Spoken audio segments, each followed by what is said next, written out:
We now come to Prime Minister's questions. We start with Dr. Luke Evans. Number one, Mr. Speaker. Prime Minister. Thank you, Mr. Speaker. This week marks 3 years since Putin's barbaric invasion of Ukraine. The courage of the Ukrainians is inspiring, and across this House we stand with them for as long as it takes. Mr. Speaker, that's why we're increasing defence spending to 2.5% of GDP by April 2027, with an ambition to reach 3% in the next Parliament as economic and fiscal conditions allow. And this afternoon, of course, I will travel to the US to have discussions with President Trump about the enduring security partnership between our two countries. Mr. Speaker, I'm also delighted that we've announced the first 750 schools to start offering free breakfast clubs. This is our plan for change in action, ensuring every child has the chance to thrive. And Mr. Speaker, I'm sure the whole House will want to join me in thanking Amanda Pritchard for her services as Chief Executive of the NHS England, and I wish her well for the future. This morning, Mr. Speaker, I had meetings with ministerial colleagues and others. In addition to my duties in this House, I shall have further such meetings later today. Dr. Luke Evans. Could the Prime Minister tell this House whether the outcome of his budget was by design or by mistake? Did he mean to push 100,000 pensioners into poverty with his own analysis when he removed the winter fuel allowance, or was that a mistake? Did he mean to decimate family farming when he changed the inheritance tax, or was that a mistake? And did he mean to tax GPs, care homes and hospices when he raised NICs, or was that a mistake? Prime Minister, could you tell the House, are these acceptable collateral damage in his path for change, or simply a mistake that need rectifying? I'll tell you what was a mistake, leaving a £22 billion black hole that we had to sort out. We took the difficult decisions, investing in our NHS, and I would have thought he would have welcomed the 2 million extra appointments that we've achieved in the first 7 months of a Labour government. That's the difference our budget is making to people. Alex McIntyre.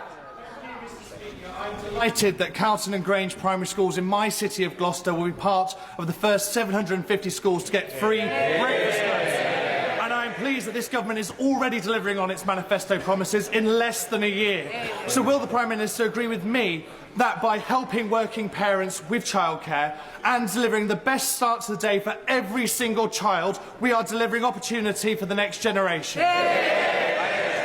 Well, I agree with my honourable friend. We're pleased that 2 of the early adopter schools will be in his constituency. And, Mr. Speaker, we're ensuring that all primary school children aged can get access to free breakfast and at least 30 minutes of free childcare. And that means every child ready to learn, and parents, of course, supported with up to £450 a year back in their pockets. That's the change a Labour government makes. We now come to the Leader of the Opposition, Kemi Bennell.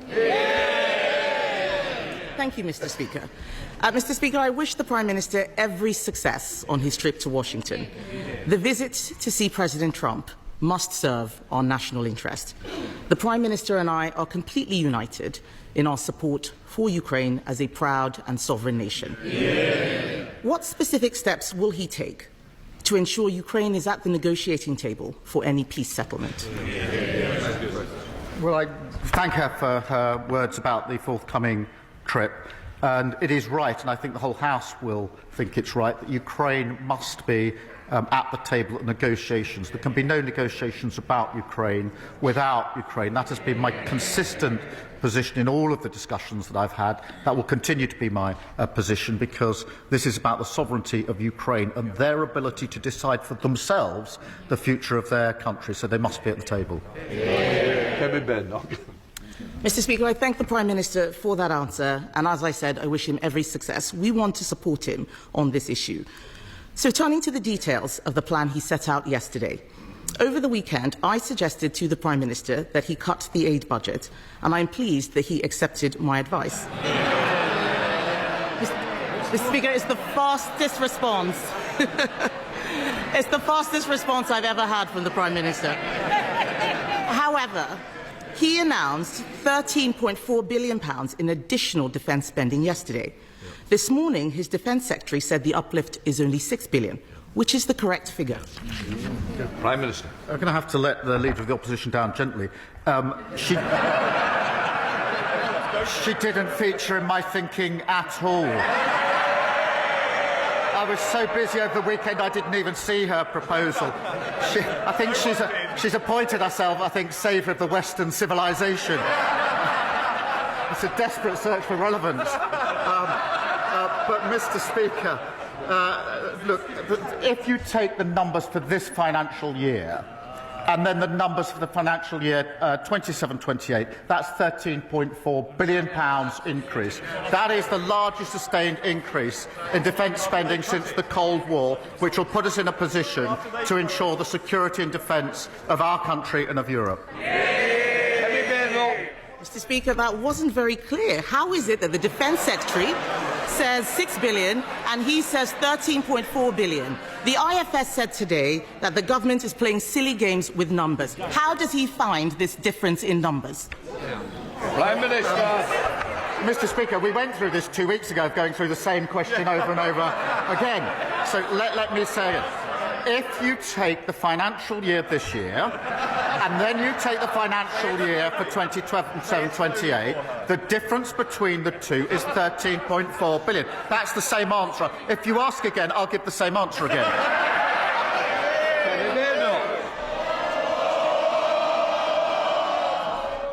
I'll decide when it's more. Mr. Speaker, someone needs to tell the Prime Minister that being patronising is not a substitute. For answering questions.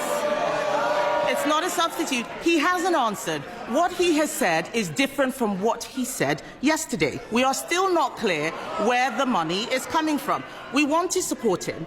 He's also said that we should put British troops on the ground in Ukraine. We haven't seen the detail of any proposals. Would his new spending plans allow him to fund this commitment effectively? Prime Minister. I think it's the same question again. It's £13.4 billion. That's the difference between this year and 2020.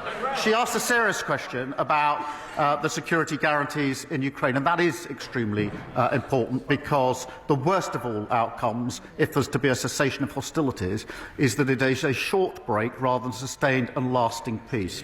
And I think that means there's got to be security guarantees. I've indicated that we will play our full part. There has to be US backing, because otherwise I don't think it will deter Putin. We are working on that. I'm having extensive discussions about it, not in a position to put details before the House, as she well knows today, but I'll continue down that route, because I want a lasting peace in Ukraine and Europe for the safety and security of Ukrainians, of Europeans, and of course for everybody in this country. Mr. Speaker, this is an endeavour that we want to support him in, but we need to know exactly what it is we're supporting. We need clarity and transparency over the money. We also need to know where this money is going. This morning, the Defence Secretary could not say if the Chagos deal would come out of the defence budget. Can he confirm to the House that none of the defence uplift includes payments for his Chagos deal? Prime Minister. Mr. Speaker, the additional spend I announced yesterday is for our capability on defence and security in Europe, as I made absolutely clear yesterday. The Chagos deal is extremely important for our security, for US security. The US are rightly looking at it. When it's finalised, I'll put it before the House with the costings. The figures being bandied around are absolutely wild of the mark. The deal is well over a century, but the funding I announced yesterday is for our capability to put ourselves in a position to rise to a generational challenge. That is what that money is all about, and I thought she supported it. Speaker, we need to make sure we are supporting a plan that is clear and transparent. Yesterday, the Prime Minister set an ambition for defence spending to reach 3% in the next Parliament. We agree with him, but this could be 2034, almost a decade away. That is too slow. We don't know how he will pay for it. We cannot raise taxes further. We already pay more on debt interest than defence, and everyone in this House would have heard him not answer the last question. So I will ask him again. Is he paying for the Chagos deal with this defence uplift or not? Prime Minister. Speaker, I've just dealt with that question. She gave her... The money announced yesterday is going to our capability to put ourselves in a position to defend the security of our country, Europe and the UK. And she asked about defence spending. She gave what people have described as a rambling speech yesterday when she couldn't say what defence spending should be. We've been absolutely clear. We've set it out, a full, credible, costed plan, and I thought she supported it. Holly Billington. Thank you, Mr. Speaker. The Prime Minister will be aware that in coastal communities like mine in East Thanet, people develop cancer earlier, get treated and diagnosed later and die younger. Can he give the House an update on the plans for the Government to implement the recommendations by the Chief Medical Officer, Chris Whitty, into tackling poor health in our seaside towns? Prime Minister. Well, I thank her for raising this. She's right that cancer patients are waiting too long for diagnosis and for treatment. Addressing healthcare inequity is part of our 10-year health plan, Mr. Speaker, aiming to halve the gap in healthy life expectancy between the richest and the poorest regions, and we're making progress on that already. Leader of the Liberal Democrats, Sir Ed Davey.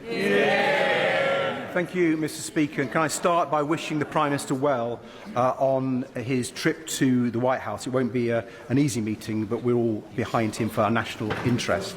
But it's already clear that under President Trump, we won't be able to rely on the United States, sadly, to help ensure our security against Russian aggression. And that's why we strongly welcome the Prime Minister's decision to increase Britain's defence spending. But Europe must do far more to rearm in the face of Putin's threat, and the UK must lead on that. That's why we back the idea of a new European rearmament bank, so we can finance a big increase in the manufacturing capacity without the need to cut Britain's vital soft power. So will the Prime Minister look at this idea, work across this House and across Europe, so we can make a European rearmament bank actually happen? Prime Minister. I'll resist his suggestion that we've got somehow to choose between the US and our European partners. I do not believe that to be the case, and I want to strengthen our already strong relationship with the US, because I think it's vital that we do so. I, of course, want to work with our European allies on defence capability and what more we need to do in relation to capability, coordination and funding. And in the longer term, there is a discussion going on amongst allies as to future funding. We're part of that discussion, and I'm happy to share that with the House as it evolves. Sir Ed Davey. I hope he's successful in keeping the US on board with our European allies, and I'm glad he's talking about finance and defence. I think if he was to push this European rearmament bank at the summit on Sunday, the European leaders, I think he'd be pushing an open door. Certainly Prime Minister Tusk is supporting from the Polish point of view.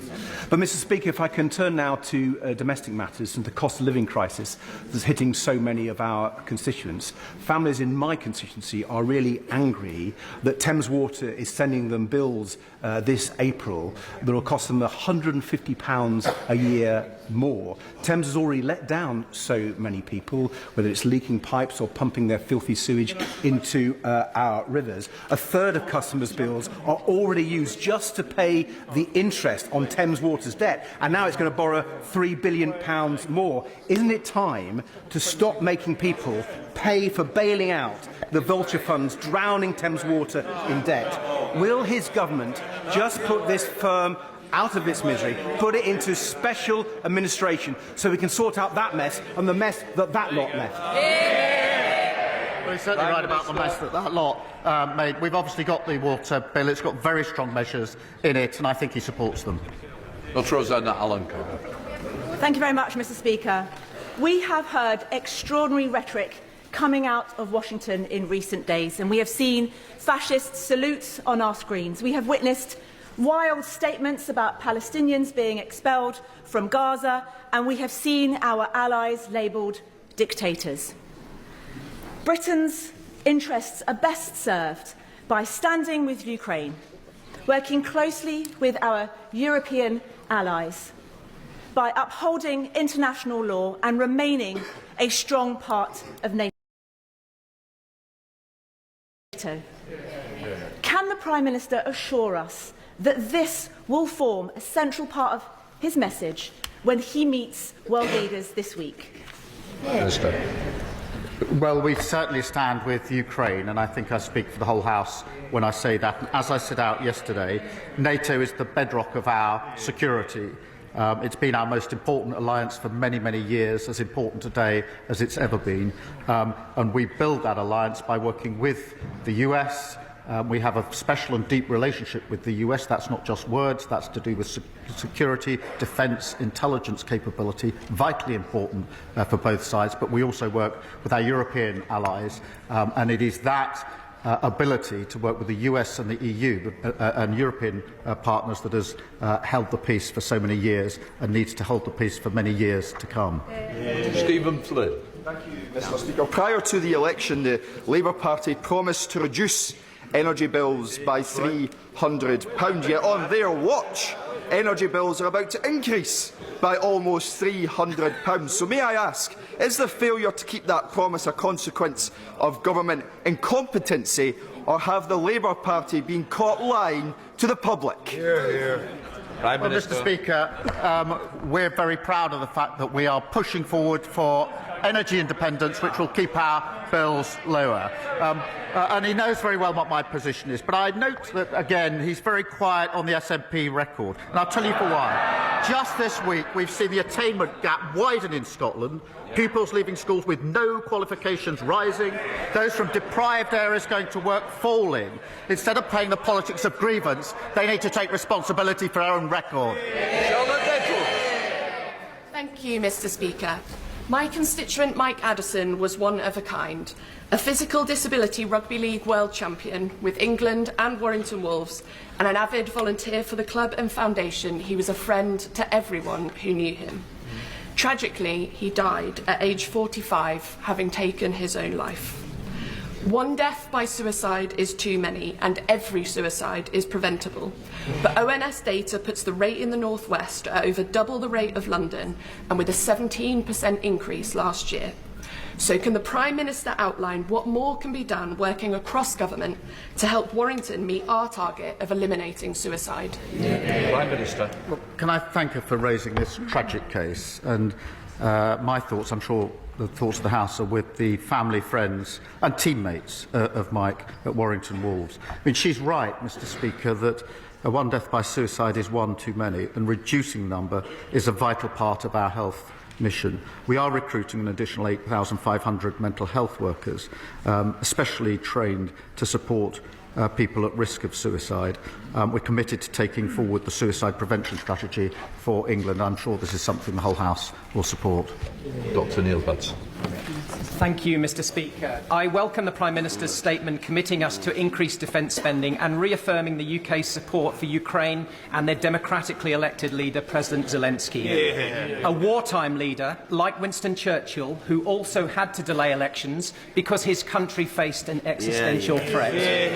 As the Prime Minister travels to Washington, with this House and the country willing him to succeed, will he invoke the legacy of Churchill in making the case for the UK to be the key in bridging transatlantic relations, to bring us all together for the sake of freedom and democracy across the world? Prime Minister. Thank you for his question. Can I pick up on both elements? Because President Zelensky is a democratically elected leader, and suspending elections was precisely what we did in this country when we were fighting in the Second World War.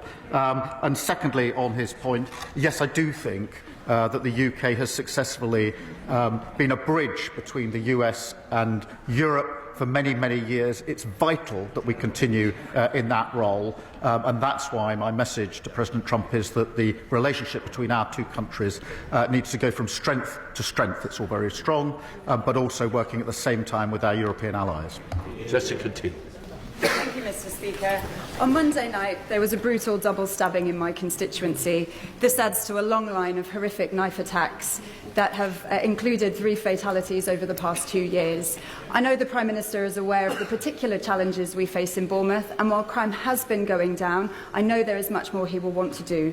So will he join me in praising the crucial work that organisations like Changes Are Made, who give positive activities like boxing to young people, and will he share what more the government can do to tackle knife crime in communities like mine? Prime Minister. Thank you for raising this really important issue. And yesterday we introduced our crime and policing bill, which is central to our plan for change and halving knife crime. It involves new powers to seize and destroy knives found on private property and a new criminal offence of possessing a bladed article with intent to cause harm. Plus, Mr Speaker, tougher penalties for selling dangerous weapons to under-18s, stricter rules for online sales under Ronan's law, and we'll continue with that work. Rankin. Thank you, Mr Speaker. The floods of 2013-14 devastated Datchet, Horton and Wraysbury, and the flooding last January wasn't much better. But shockingly, the River Thames scheme as currently proposed continues to leave my constituents at risk. The Council was asked to cough up tens of millions, but like very many, is cash-strapped. Does the Prime Minister therefore agree with me that the only option to protect my constituents is funding Channel 1 of the River Thames scheme as a national strategic infrastructure, which it really is? Prime Minister. Well, I know the honourable member has raised this issue before, and it's obviously an important issue for his constituents. We inherited flood defences in their worst state on record, Mr Speaker, and that's why we're investing £2.6 billion to protect over 50,000 properties. I understand that the options to reduce flood risk to these communities are being considered as part of the Datchet and Hythe End Flood Alleviation Scheme, and I'll ensure that he has a meeting with the relevant minister to take forward the work. Sally Johnson. Thank you, Mr Speaker. In order for the government's growth agenda to be a success, it must be felt in all areas of the country, including Doncaster and South Yorkshire, where we have green growth transport companies, including hybrid air vehicles and clean power hydrogen, alongside the reopening of Doncaster Sheffield Airport. So will the Prime Minister put on his record support for Mayor Ros Jones, who has led on the airport reopening, and also set out how the growth agenda will override those traditional patterns of investment mainly in the south of England and bring prosperity to South Yorkshire and indeed the north as a whole? Yes, I will. Doncaster's got a proud industrial heritage, rail, steel and coal, an extraordinary potential for industries of the future, from hydrogen to AI, and we are focused, Mr Speaker, on devolving more power and funding to metro mayors to support regional industry. And we will work with the mayors of Doncaster and South Yorkshire to support efforts to reopen Doncaster Sheffield Airport. Graham Lamberter. Thank you, Mr Speaker. I have the privilege to represent the home of Speyside malts, some amongst the finest Scotch whiskies. Last week the UK Government unveiled damaging plans to grant a different definition of single malt to English producers to that of Scottish single malts. This is entirely inconsistent with the global reputation of the quality of single malts and seeks to tear up a well-established definition of what a single malt is, pulling the rug yet further from underneath the Scotch whisky industry. Given the backlash from the industry to this and the damage this could cause to Scotch whisky exports and jobs, will the Prime Minister's word on whisky be his whisky bond by backing the industry to the hilt and scrapping these plans? Prime Minister. Mr Speaker, we do support Scotch whisky. It's a really important part of our economy, and that's why we allocated £5 million in the budget, and why we're working with Brazil, which is worth £25 million for Scotch whisky. It's what we're doing to support industry and sectors in Scotland. And in addition to that, in another sector, at the weekend I was very pleased to be able to announce the £200 million investment in Grangemouth and the future for generations there. Steve Brace. Speaker, yesterday I returned from Ukraine, having spent 4 days with a cross-party delegation of parliamentarians. The Ukrainians we met from across society had one simple message. They were deeply thankful for our partnership, and they want us to know that they can overcome the Russian invasion because they must. Does the Prime Minister agree with me that alongside our welcome 100-year partnership, now is the time for the UK to redouble our efforts alongside our European partners to help secure Ukraine's future as a free, democratic and sovereign European nation? Yes, I do, and I'm really proud of the way the United Kingdom has risen to the challenge of the last 3 years in a united way, both in terms of the capability and funding that we provided to Ukraine, but also the throwing open of homes here for those fleeing. And I was privileged to welcome some of the families to Downing Street on Monday, and it was a human reminder of the impact that it's having on them, their children and their families. Dr. Keir Starmer. Thank you. Thank you, Mr. Speaker. The whole House wants the Prime Minister's meeting with President Trump to be a success, which requires credibility on our defence spending commitments. The Leader of the Opposition gave the Prime Minister an opportunity to unambiguously rule out the funding of any Chagos deal coming from the defence budget, and I'm not clear that he did that. I want him to be taken seriously in Washington, so I'll make it really easy for him.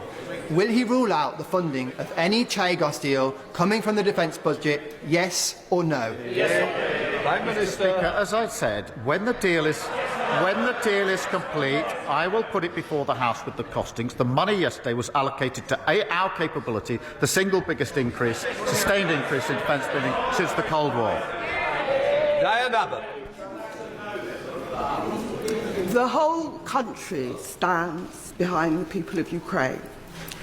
But there is also a view that taking money from aid and development to spend on armaments and tanks makes people less safe, not more safe, because the desperation and the poverty that so often leads to warfare is what aid and development money is supposed to counter. Well, Mr. Speaker, as I said yesterday, the overseas development is important. I'm proud of what we've done. It wasn't a decision I took lightly or I wanted to take, but it is important at this moment that we put the defence spending, the defence and security of our country and Europe uppermost. We will, of course, make sure that we're able to fulfil our humanitarian obligations in relation to Gaza, Ukraine and Sudan and other vital work, and I want to be clear that we do, of course, want to go back and increase that funding as soon as we're able to do so. Chairman Hall. Thank you, Mr. Speaker. I hope the Prime Minister knows that when he does travel to Washington to meet the former leader of the free world, he does so with the hopes and prayers of this House and the country. Probably no more serious a meeting could be taking place. Now, whilst Ukraine will clearly dominate, will the Prime Minister undertake to raise with President Trump that Canada is a valued, respected and much-loved member of both NATO and our Commonwealth, and that this childish nonsense of a 51st state should be called out by the Prime Minister for what it is? Prime Minister. Well, I thank him for raising this issue. UK and Canada are close allies and have been for a very long time, with a partnership based on a shared history and a shared set of values and a determination to be an active force for good in the world. We work closely with them on issues of the Commonwealth, on NATO and, of course, Five Eyes, intelligence sharing, and we will work to strengthen that relationship. Michelle Strachan. Thank you, Mr. Speaker. Barrow-in-Furness has always been ahead of the times in terms of high-skilled engineering. In light of the Prime Minister's historic commitment to rise defence spending, the biggest increase since the end of the Cold War, I invite him to visit and see the many SMEs who could support this vital supply chain. Does he agree that investing in these businesses will not only deliver our nuclear deterrent, but improve security and the economy for us all? Well, I thank her for raising this question and will obviously consider her invitation. Defence spending, Mr. Speaker, already supports more than 430,000 jobs across the United Kingdom, and I'd like to recognise the contribution made by the workers in Barrow-in-Furness. Wendy Morton. Mr. Speaker, in my constituency, the planning inspector chose to use the term grey belt to pass a battery energy storage system application before the order was laid in this House to change the NPPF, and without recognising the moratorium for local authorities to manage their local plans. This decision failed to recognise the green belt that protects us against urban sprawl, and it failed to recognise the proximity to a school, a church and a graveyard. So can the Prime Minister define what grey belt actually is, or is it simply a grey area to allow for inappropriate development? Prime Minister. Well, Mr. Speaker, I'm not across the details of the individual case that she raises, as she will understand. but I am in favour of making sure that we can have the infrastructure and the houses that we need to grow our economy. And one of the problems we had in the last 14 years was an assertional rhetoric that we wanted homes and infrastructure, but when the decision all that came up, the answer was always no. The answer cannot always be no. Can I thank the Prime Minister and the Foreign Secretary for their efforts to secure the release of Allah Abdel Fattah, the human rights campaigner, the British human rights campaigner, who's been imprisoned in Egypt now for over 10 years. The Prime Minister will know, because he's met the family, that his mother is on the 150th day of her hunger strike and her health is failing rapidly. Could I ask the Prime Minister to pick up the phone to President Sisi and seek the release of Allah to save his life, also that of his mother's? Prime Minister. Well, I thank him for raising this really important case, and as he says, I did meet the mother and the family just a few days ago, and it is an incredibly difficult situation for them, and I can assure him I will do everything I can to ensure the release in this case, and that includes phone calls as necessary. I've raised it before, I'll raise it again, we raise it and will continue to do so. I gave my word to the family that that's what I do, that I will do, and I will. People in Northern Ireland are sick to the teeth of paramilitaries, of the menace, of the sectarianism and of keeping people stuck in the past. In light of the announcement yesterday on transition, does the Prime Minister recognise that people will be highly sceptical of this process, that there must be real learnings from the failed transitions of the past, that there can be no rewards for paramilitaries for hanging on, robust criminal justice, the flags off the lampposts and on street corners, and community-funded policing to allow communities that have been brutalised by paramilitaries to finally look forward to a confident and shared future? Prime Minister. Can I thank you for raising this important and obviously sensitive issue? We are committed to making progress towards ending paramilitarism once and for all in Northern Ireland, and that's why we've agreed to support a short independent exercise to look at a formal process, and I'll make sure that the Secretary of State for Northern Ireland keeps her updated. Rishi Sunak. Mr. Speaker, prostate cancer is now our country's most common cancer, and yet there is no national screening programme. We made progress towards this in government, but yet there is more to do, which is why I'm delighted to have joined Prostate Cancer Research, the charity, as an ambassador. I'm grateful to the Health Secretary for his engagement thus far, and could I ask the Prime Minister to ensure that we do have a targeted national screening programme for the most at-risk groups of prostate cancer, so that we can not only save the NHS money, make progress towards the government's early diagnosis targets, but most crucially, save thousands of lives? Prime Minister. Well, can I thank him for raising this, and can I thank him for using his authority and reputation to support this vital cause, which will make a material difference, and I look forward to working with him on it. We do share a commitment to detecting prostate cancer earlier and treating it faster, and we must do that. Our National Cancer Plan will improve the way we treat cancer right across the country, and I'll make sure he's fully informed of the steps that we're taking, and we'll work with him. Will Jones.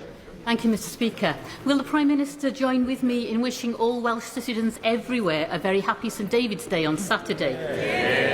And will he also join with me in welcoming the latest news of the £600 million investment by Copenhagen infrastructure partners to ensure that Bute Energy and Green Gen Cymru can take forward the bold ambition to achieve 100% green electricity production by 2035 in Wales, thus providing much-needed sustainable green jobs for the people of Wales? Prime Minister. Well, can I wish her and her constituents a very happy St David's Day and join her in welcoming this significant new investment into her constituency that will ensure good jobs, well-paid, skilled jobs, and of course the transition to energy security and lower bills. And I know her constituency will play a vital role in that. Jeremy Hunt. Thank you, Mr. Speaker.